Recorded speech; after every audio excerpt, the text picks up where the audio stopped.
Hey guys, how's it going? davidinark here, and it's been a long time since we've played Would You Rather, so I thought, you know what? Why not? Let's play a little Would You Rather and see what kind of, trouble we can get in today, because there's no telling. All right, so we're going to start things off by asking those hard-hitting questions like this one.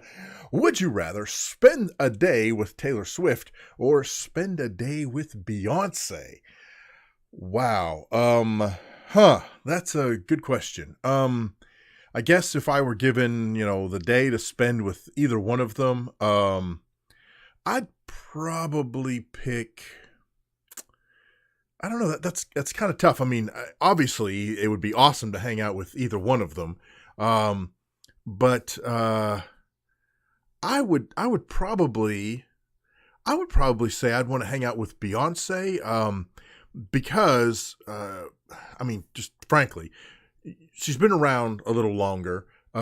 She's got more life experience. I think she would have more stories to share, but also, I don't know. I think she would have a really cool perspective on things. Not that Taylor wouldn't. And again, hey, if the opportunity presented itself to spend a whole day with either one of these, absolutely.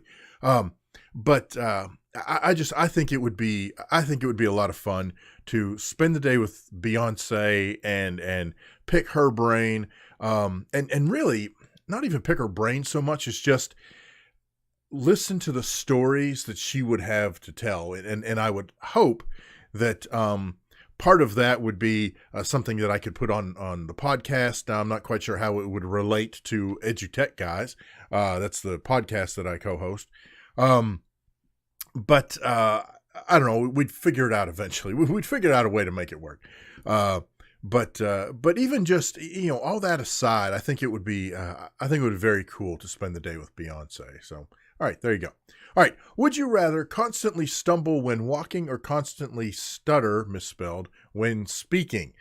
I actually, I don't think I know anybody who constantly stumbles when they walk. However, there is someone that I don't work directly with, but through my daily work, I work with schools, and at one of the schools, one of the administrators is a stutterer, and he has different techniques that he uses to help when things get a little out of control for him, and ways to calm.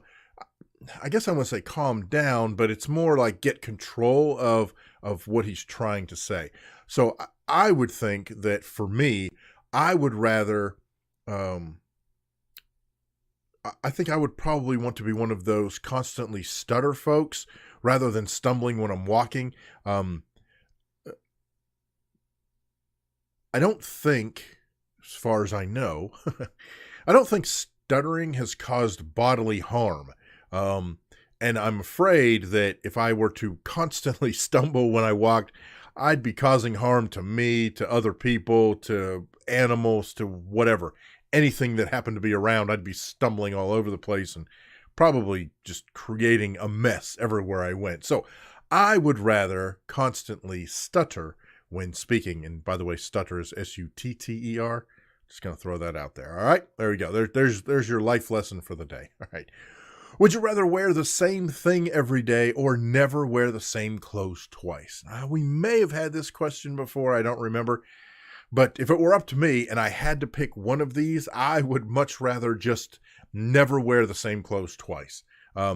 Wearing the exact same thing every day would get so old, so boring. Oh my gosh, I'd get tired. Now, I realize some folks are like, yeah, you never have to decide what you were going to wear, ever. If it was just going to be, and this doesn't, I don't know if same thing means the actual same thing, or like I always had to wear a white t-shirt and jeans, like Simon Cowell always wears a t-shirt and jeans. So if that's the same thing every day, then okay, maybe that might work. But if it's literally the same thing every day, and yes, you could do laundry, still, to me, that would just get old. And what's interesting about that though is that somewhere, and I can't remember where, I heard, I read, I saw, I don't know, something, that basically said that really, really successful people do not have a wide array of clothing, because making the decision as to what to wear for the day eats up valuable time that they would rather be, spending on other tasks. And so you have folks like Simon Cowell, Mark Zuckerberg, other successful people who always wear the same type of thing every single day, so they don't have to make that decision. Just go in, they pick it, they're done, ready to go. No time wasted, no time used. I'm not that way. I'd rather, at least have a variety of things to wear. So I would rather never wear the same clothes twice. And actually, I forgot that the idea here was to pick one of these. So it was 50-50 for Beyonce, and stuttering 60-40. More people would rather stumble. And then I would rather never wear the same clothes twice. And wow, a whopping 72-28. It's been so long since I've played, I forgot that I was supposed to actually pick an answer. Okay. Would you rather live in a penthouse in the city or live in a mansion in the country? I actually grew up in and around a big city. I grew up in and around Pittsburgh. And I love big cities. Chicago, Denver, LA, New York. I'm a big city guy. I love it. I actually live out in the country now. In fact, I'm very remote. We actually live on a farm at this point. My in-laws have cows that are in the pasture next to us. My mother-in-law has this giant potbelly pig. I mean, I am way out in the country. So I could actually go either way with this. I would be perfectly happy living in a penthouse in the city. Likewise, I mean, if I had I say mansion, okay, fine. If I had a giant house out in the country, I'd be just as okay with that as well. So I'm going to go, again, I could click or, and I'd be perfectly fine. At this stage in my life right now, I'm going to go ahead and pick live in a mansion in the country, just because, basically if I upgraded my house, if we just moved to a different house where I am now, I'd be in a mansion in the country. So I'll pick that. And wow, 58% of folks agree with they'd rather have a mansion in the country. So I'm curious about that. That'd be interesting. I wish you could have some answers, like put some feedback to these, because I'd be curious to know why. What's appealing about living in a mansion in the country versus a penthouse in the city? I don't know. I want to know your thoughts. Of course, I want to know your thoughts on any and all of these, as I always do. But this one in particular, if you already live in a penthouse in the city, or maybe you already live in a mansion or a big house in the country, or maybe you don't, and one of these really appeals to you, why? Which one appeals to you? And I want to know. I want to know why that one sticks out. Why do you want to live in a penthouse in the city, or why do you want to live in a mansion in the country? Let me know down in the comments below. I'm looking forward to that. That'll be cool. All right. So would you rather have to learn how to walk again, or have to learn about every date in history and why they were important? Okay. That one, I don't have to think twice about. I would rather have to learn how to walk all over again. I am not a history person. Let me back up. I appreciate history, and I do understand certain historical events and certain historical significance of events. For the most part, I don't care when some of these things happened. I've never been one to say, on such and such a date, blah, blah, blah. I don't care. I really, really don't. So I'm going to have to learn how to walk again, because history just does nothing for me. And nothing against those folks that are history buffs. More power to you. In fact, my son's new father-in-law, I don't know how you say that. I guess now it's just his father-in-law. My son recently got married, and so he has a father-in-law. But anyway, his father-in-law is a history teacher, history buff. He has his own history podcast. I can't remember what it's called. But anyway, awesome. More power to him. That's great. That's just not my thing. I would rather, have to learn how to walk again. So 70-30. Many people would rather have to learn how to walk than learn about every date in history and why they're important. Amen, brother. All right, here we go. Would you rather only eat reheated leftovers for the rest of your life? So I'm curious about that, though, before I continue. How could you only eat leftovers? Because, the first time they're not left over. Anyway, or pay to eat out at restaurants for every meal the rest of your life.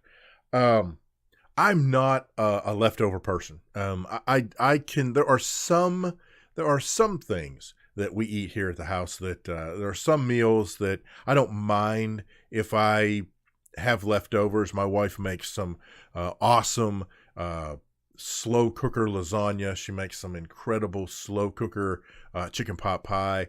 I don't mind eating. I definitely don't mind eating those leftovers. In fact, I could eat those for like a week and I'd be perfectly happy. I don't mind pizza the next day. That's probably about it. I don't mind at Thanksgiving. We have turkey that's left over, and I eat the leftover turkey, but I usually eat it cold on sandwiches, almost like as a lunch meat.